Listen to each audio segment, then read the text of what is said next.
You know those invisible systems that are supposed to keep our world healthy? The big global agreements, the organizations we count on to fight pandemics and get us medicines? Well, right now, those systems are just shattering. We are literally living through what's being called the great fragmentation of global health, and it's all happening way faster than anyone thought possible. So, let's get right into it. And look, this isn't some far-off academic thing.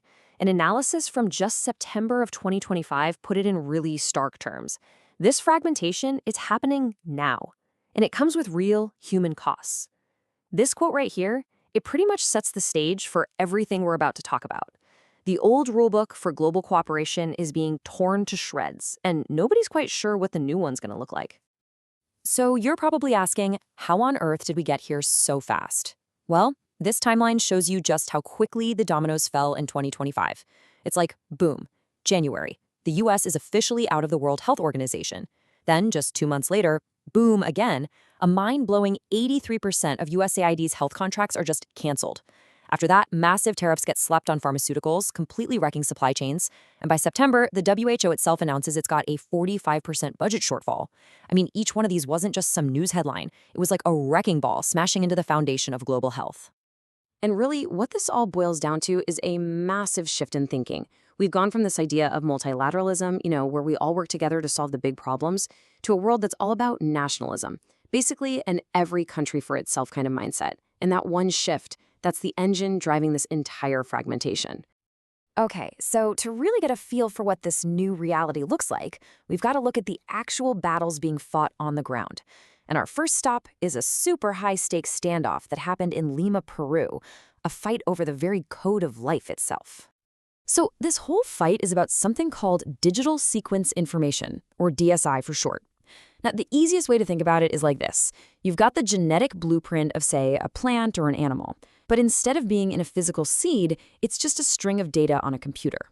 And in this digital world we live in, that computer code can actually be way more valuable than the physical thing. And right there, that's where the trouble starts.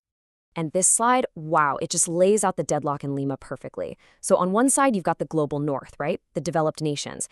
They're saying, we want unrestricted access to all this digital DNA for our research and for our corporations.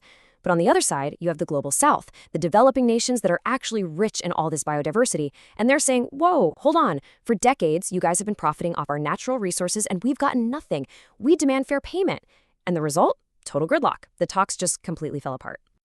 But this is where the story gets really interesting, because when that big global system failed, it didn't just leave a giant hole. No, it actually sparked this incredible wave of innovation, coming right from the grassroots. Local communities basically said, all right, if the diplomats can't protect our heritage, then we'll just have to do it ourselves. And what they came up with is this absolutely brilliant tool called a biocultural community protocol, or a BCP. The best way to think of it is like a community writing its own constitution for its own natural resources. It spells out who they are, what they value, and this is the key part, the legal terms and conditions for anyone who wants to access their knowledge or their resources. It's just a genius legal workaround using basic contract law to completely sidestep all that international gridlock. And if you want a perfect example of how this works in the real world, just look at the rooibos tea case. For more than a century, the global tea industry was making a fortune off this tea, while the indigenous Khoi and San peoples, the ones who had the traditional knowledge in the first place, got absolutely nothing. So they created a BCP. And with that in hand, they forced the entire industry to the negotiating table.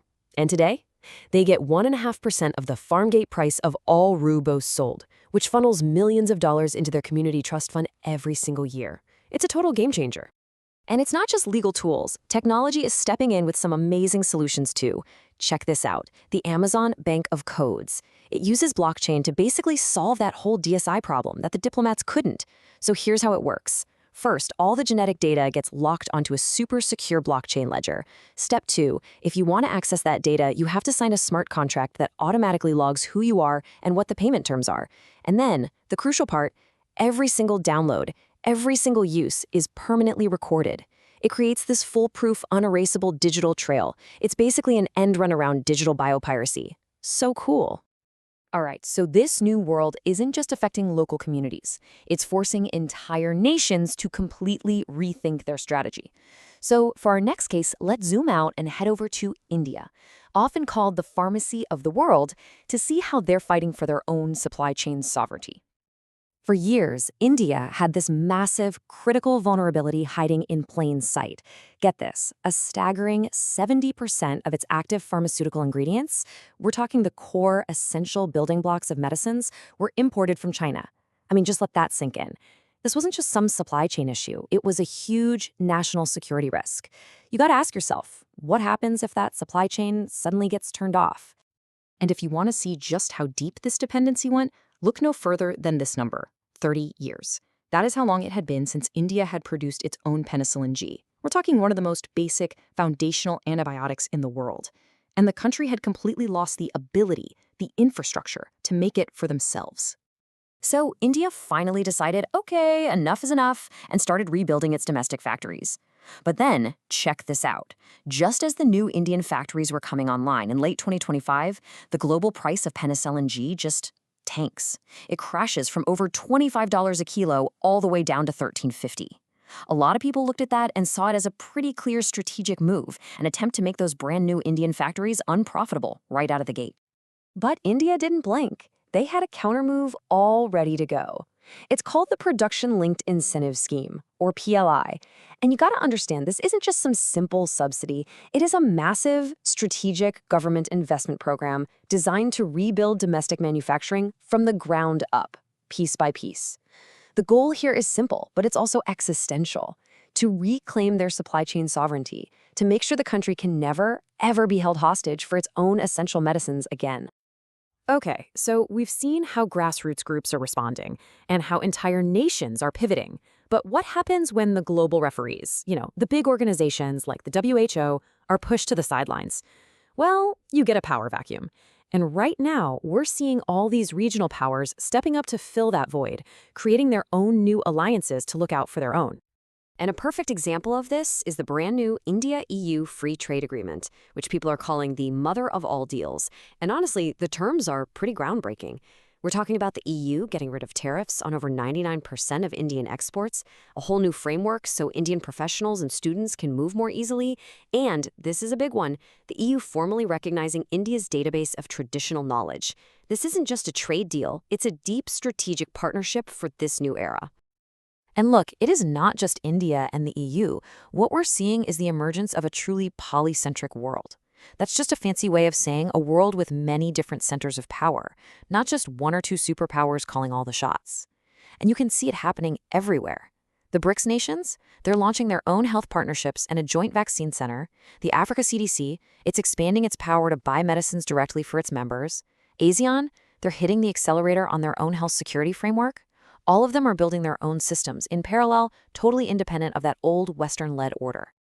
All right, so let's just take a step back. We've gone from the grassroots level with indigenous communities all the way up to national supply chains and these new regional power blocks. We've seen a world that's kind of breaking into pieces, with new players and new rules popping up everywhere. So the big question is, what does this fragmented future actually mean for all of us, for our health? Is it making us more resilient, or is it just making everything a whole lot more risky? This new era really is a double-edged sword. On the one hand, the risks are, frankly, terrifying. We could see health inequality between regions get way worse. We could see a race to the bottom on safety standards. And maybe scariest of all, a completely chaotic and slow response when the next global pandemic hits. But, on the other hand, the opportunities are also huge. We're seeing the rise of new leadership from the global south. We're seeing innovation that's actually tailored to local needs, not one size fits all.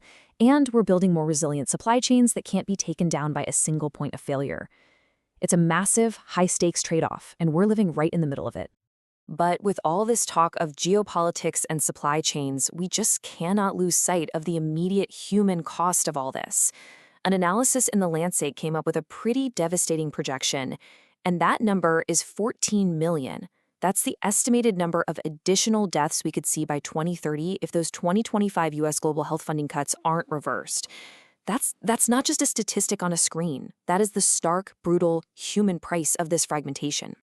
And all of this brings us to the one final critical question that just hangs over everything we've talked about today. In this new world with no single leader, where power is scattered everywhere, between regions and corporations and local communities, Who is actually responsible for keeping all of us healthy? Who's in charge of our collective health? And the honest answer is nobody really knows yet. And figuring that out, that isn't just some philosophical debate. It is the defining challenge of this new, fragmented world we're all living in.